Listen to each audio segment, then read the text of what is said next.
estas regiões, portanto, são regiões rurais, regiões periféricas, regiões de fronteira, foram regiões que, sobretudo a partir da década de 50, década de 60, quer em Portugal, quer em Espanha,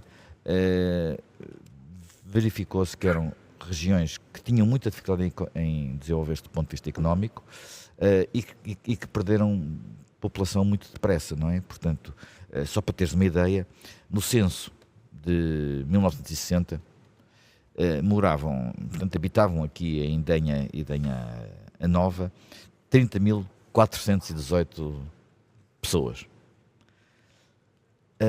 Em 1981, portanto 20 anos depois, tinha perdido metade da população. Já só eram 16.600.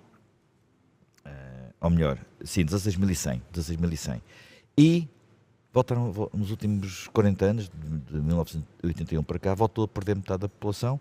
Portanto, no último censo, andaria à volta de 8.300 pessoas. Portanto, sendo que foi um dos municípios do país que perdeu mais gente. Não foi que perdeu mais gente, ou perdeu mais gente foi Barrancos, também um município de fronteira, e encontramos outros que perderam também muitas pessoas na zona de fronteira, Nisa, por exemplo, e outros municípios. O que é muito um sinal de que estas regiões são regiões...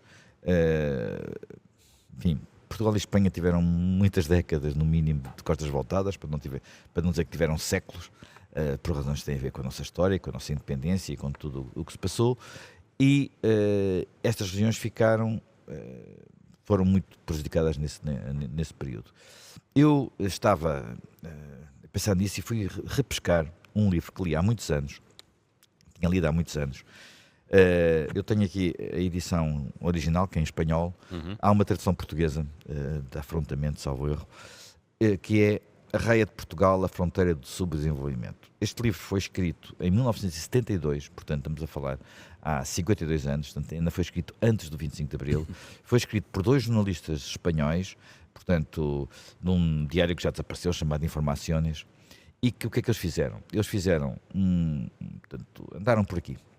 Começaram lá em baixo, no Algarve e Andaluzia, vieram ao longo da fronteira, em Eces, até chegar à Galiza e a Trás-os-Montes, e depois voltaram outra vez para baixo. E passaram aqui perto. Portanto, em Idenha não, mas estiveram em Castelo Branco pouco tempo. Curiosamente passaram por lá num domingo, estamos a falar em 72, princípio de 72, e não havia nada a fazer. Não havia nada a fazer, não havia sequer um cinema para ir à noite, e portanto resolveram ir dormir a Espanha nesse dia. Portanto, passaram aqui com nem umas setas. Mas depois, quando uma parte do livro é dedicado digamos, aos fundamentos económicos de toda esta região, eles percebem duas coisas. Enfim, tem muito mais detalhe, mas percebem sobretudo duas coisas. Primeiro, que toda esta zona de fronteira é uma zona muito, enfim, é bastante vasta, não é? Estamos a falar de uma área, em termos digamos, de superfície, superior à Grécia.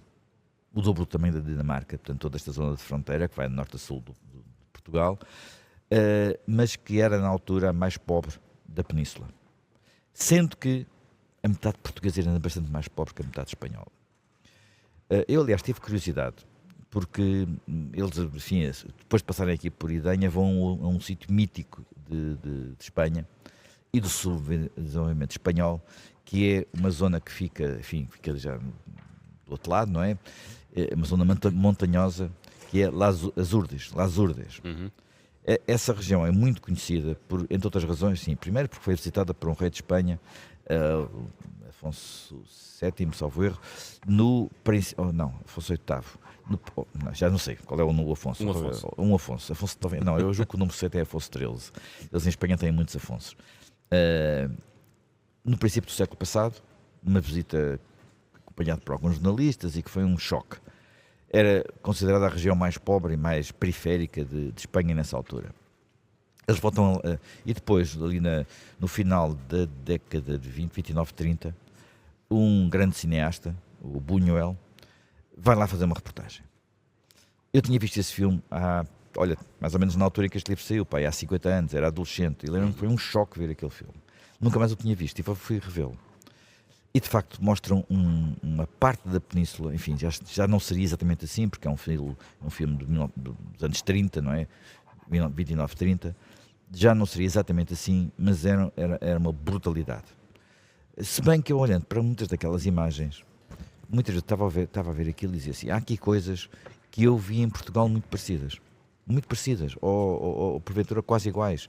Por exemplo, a ideia, há o filme, a reportagem, que é uma coisa curta, digamos, um documentário relativamente curto, tem cenas muito brutais, designadamente chamados desportos populares, arrancar cabeças a galos, por exemplo. Que nem sei se pode dizer isto hoje em dia. Mas tinha uma forte tradição em Espanha. Tinha uma forte tradição, mas depois te mostra, por exemplo, eles cruzaram a certa altura com um burro, aquilo não havia estradas, há um burro que vai transportar colmeias para mudar de sítio. A certa altura há uma colmeia que cai e o burro é morto pelas orelhas. Eles filmam isso, nós vemos, é uma coisa muito impressionante. Há também uma altura em que morre uma criança, também vemos isso, vemos a família antes e depois já da morte, e depois vemos o funeral, quer dizer, não é o funeral, é levar o corpo da criança. O corpo da criança, a certa altura, num curso de água, tem que passar numa barca, enfim, do tamanho em metro, que era onde cabia aquele bebê. Tudo aquilo é de uma. Então há uma coisa que me fez imensa impressão, porque eu vi aquilo em Portugal em alguns sítios, vi aquilo em algumas aldeias, que é a percentagem de pessoas com deficiência mental. Portanto, também, quer dizer, que era provocado por razões que tinham a ver com consanguinidade, portanto, procriação entre familiares, em meios muito pequenos, mas também com questões que tinham a ver com a alimentação e com as condições de vida. Ora bem, a Lasúrdias, até porque depois encontrei uma outra reportagem mais recente, já não tem nada a ver com isso, com deste filme, mas em Portugal eu acho que nós ainda andamos um bocadinho atrasados. É evidente que aqui nesta região não há nada daquele género, nem porventura nunca houve com aquele grau de isolamento e dramatismo, até porque não estamos numa região tão montanhosa como era aquela região espanhola, mas quando nós olhamos para alguns indicadores destas últimas décadas, o que é que notamos? Notamos que houve de facto aquela quebra populacional de que eu aqui já referi, e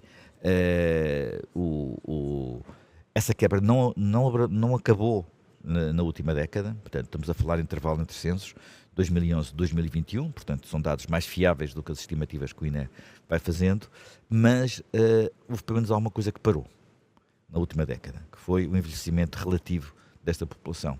Portanto, temos uma população mais pequena do que há 10 anos atrás, mas a percentagem de idosos não aumentou como vinha a aumentar. Mesmo assim é muito significativa, há quase 5 idosos por cada jovem. Em Portugal há quase 2 por cada jovem, mas aqui são quase 5 por cada jovem.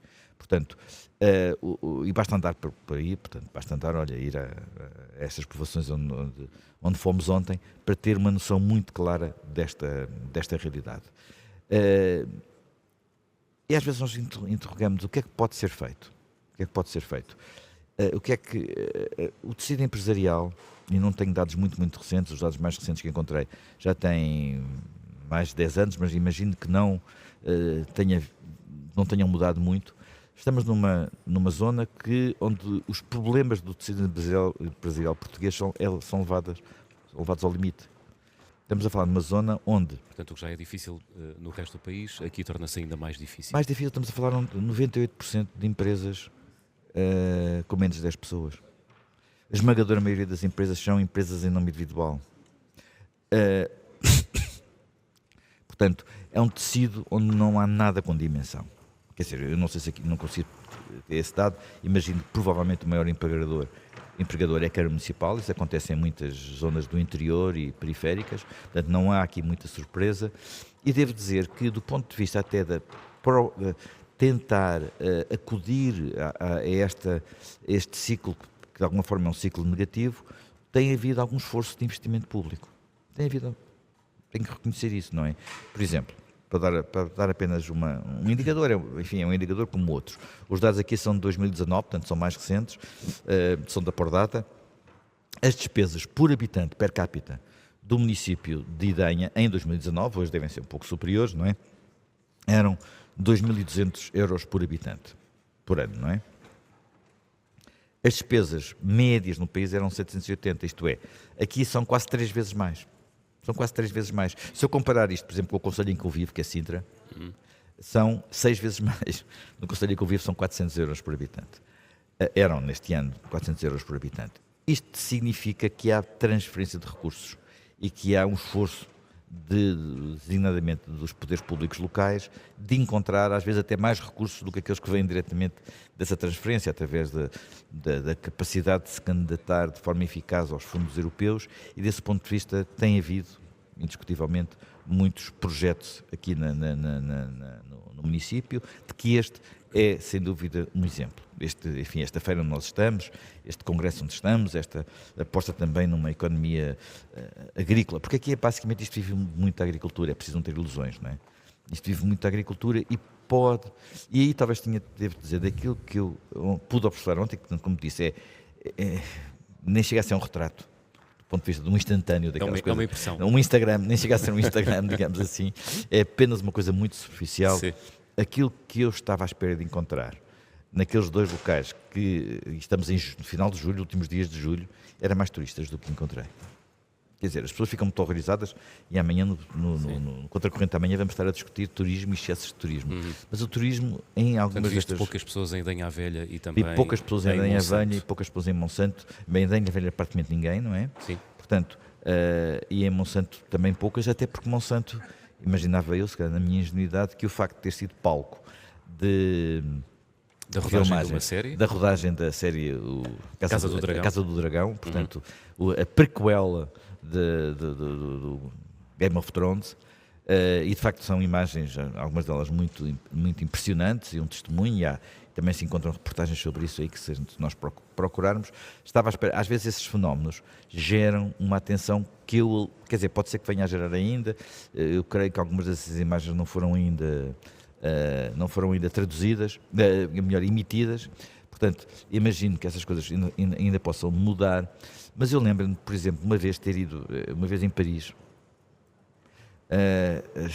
quer dizer, era uma igreja relativamente secundária, mas que ficava perto do hotel em que eu estava, dessa vez que estive em Paris, isto já foi há mais de 20 anos, e eu queria, por curiosidade, ir ver a igreja, e a essa altura havia filas à porta. E eu perguntei, mas porquê é que há tantas filas aqui? É porque há uma cena do Código da Vinci que se passa nesta igreja. Portanto, de repente toda a gente tem que visitar aqui, assim como uma vez em Oxford também não consegui entrar num sítio, porque havia lá uma cena do Harry Potter naquele mesmo local. Portanto, eu acho que aqui pode se calhar... Pode ser que esteja a nascer o buzz. Pode ser que esteja a nascer o buzz de Monsanto. Não sei se há muitas pessoas que vão a Dubrovnik, na Croácia, para ver o cenário principal da cidade mais importante, não é? Da capital daquele reino. Portanto, mas eu creio que aqui há um caminho, até porque, por exemplo, uma das coisas que eu notei que tinha transformado um pouco para melhor Las Urdes foi precisamente o turismo. Aquilo transformou-se numa zona de captação de turismo. O turismo, e é um tema que podemos discutir muito, o turismo não é uma atividade que gera uma riqueza muito elevada no sentido de, por exemplo, produtividade. Mas em algumas zonas essa é a hipótese. Eu creio que uma das dificuldades que porventura há aqui nesta região e neste concelho é que isto deve ser mais um turismo de passagem. Tu ontem estavas a dizer, quando estávamos a conversar, sim, que é um bocadinho um turismo satélite do polo da Serra da Estrela. Isso. Portanto, as pessoas vão à Serra da Estrela e depois dão uma saltada aqui, não é? Pois, ou quando vêm do sul, a caminho da Serra, dormem aqui. Quando vêm do norte, guardam um dia para vir aqui. Pois. Possivelmente, pode ser uma grande injustiça, mas é a impressão que dá, muitas vezes, quando se... o tempo médio de permanência que eu também encontrei nos hotéis, e são números já antigos, é de 2 noites. Portanto, há pouca permanência, e porventura alguns destes hotéis, destas instalações, têm permanência profissional. Portanto, apesar de tudo, nos hotéis não ficam só turistas, não é? Nos hotéis não ficam só turistas. Portanto, eu creio que, enfim, vamos hoje tentar perceber também um pouco isso melhor, até que ponto é que a agricultura e novas agriculturas, no fundo, as agriculturas biológicas, biodinâmicas, podem ajudar uma zona que terá sempre, eu não diria que tem que ser ajudada, mas que tem já uma energia, até pela sua localização periférica, para todos os efeitos, energia suficiente para dar a volta, para conseguir para conseguir, pelo menos quando sair os censos de 2031, não ter perdido mais 14% de população, porque estaremos então muito rarefeitos já e já com quase incapacidade disso. De todos estes indicadores, o facto de ter deixado de envelhecer, eu acho que é um facto bastante positivo, mas temos de ter noção que há uma região, novamente, dados da Pordata, dados de 2021, o poder de compra das pessoas de Idenha à Velha é um terço inferior à média nacional. Idenha Nova. Idenha Nova. Idenha Nova é um terço inferior à média nacional. Portanto, estamos a falar de 68,5%, para uma média nacional. Enfim, aqui o indicador normal é 100, não é? Portanto, estamos a falar de uma zona realmente deprimida, apesar de todo o esforço que eu reconheço que tem sido feito. Vamos ver se também com iniciativas deste género é possível ajudar um bocadinho ao desenvolvimento destas regiões. Agora, isto não é muito diferente do que se passa em quase todas as regiões periféricas do país, porque nós melhoramos muitas acessibilidades, sem dúvida. Nós hoje temos estas regiões, enfim, é muito fácil ir e vir, é muito mais fácil ir e vir a Lisboa, fazer isto há 30 anos não tem comparação possível. O mesmo se passa em quase todas estas regiões, só que quem traz também leva. E as estradas têm dois sentidos, e às vezes esses dois sentidos escoam mais do que aportam. E nós não podemos imaginar que só por esse tipo de infraestruturas salvamos do envelhecimento e da desertificação estas regiões do interior, de que nós, infelizmente, em Portugal, só nos costumamos lembrar quando há incêndios. Este ano não houve ainda nada que nos apoquente demasiado.